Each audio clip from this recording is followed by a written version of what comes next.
পাবনায় বৃষ্টিতে ভিজে হাজারো শিক্ষার্থীদের বিক্ষোভ।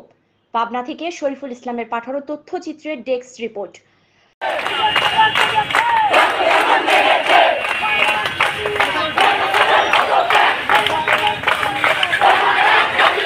কোটা সংস্কার আন্দোলনে শিক্ষার্থীদের হত্যার বিচার ও মামলা প্রত্যাহার সহ ৯ দফা দাবিতে বিক্ষোভ মিছিল ও অবস্থান কর্মসূচি পালন করেছেন বৈষম্য বিরোধী ছাত্র আন্দোলন।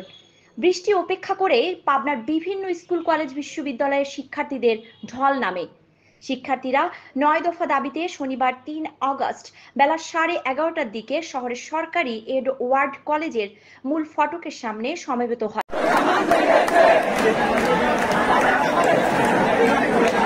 পরে বেলা 12টার দিকে মিছিলটি শহরের প্রাণকেন্দ্র ট্রাফিক মোড় গোল চত্বরের সামনে এসে অবস্থান করেন এবং বিভিন্ন স্লোগান দিতে দেখা যায়।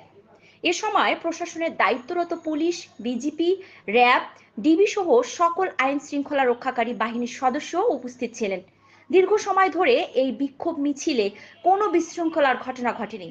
এ সময় শিক্ষার্থীরা প্রশাসনের প্রতি আহ্বান জানান ন্যায়সঙ্গত এই আন্দোলনে তাদের সহযোগিতা করার জন্য। শহরে বেশ কিছু সময় অবস্থান করে 1টার দিকে বিক্ষোভ মিছিলটি আবারও সরকারি এডওয়ার্ড কলেজের মূল ফটকের সামনে গিয়ে কিছুক্ষণ অবস্থান করে কর্মসূচি সমাপ্তির ঘোষণা করেন দায়িত্বপ্রাপ্ত সমন্বয়করা।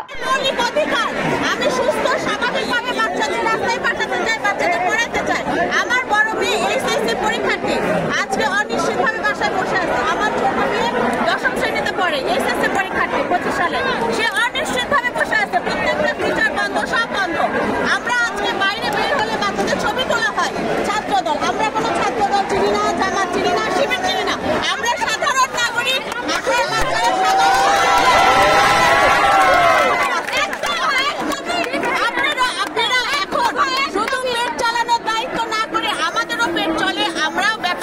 আমাদের কারোর সাথে শত্রুতা নেই।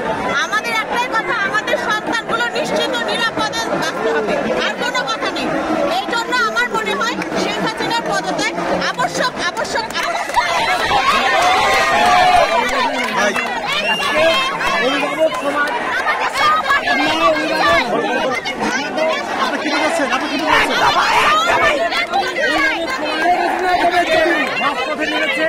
আমাদের ছাত্রছাত্রীদের যে দাবি, যে গণমুক্তির দাবি, আজকে দেশের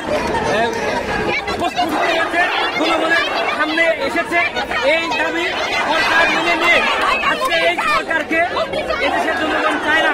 এদেশের মানুষ তাদের বাক স্বাধীনতা, ভোটের অধিকার, ভাতের অধিকার এবং বঙ্গবন্ধু একটি কথা বলেছিলেন 7 মার্চের ভাষণে যে আজকে রাজশাহীতে, ঢাকায়, চট্টগ্রামে আমার ভাইয়ের রক্তের আত্মর প্রান্তিত করা হয়েছে।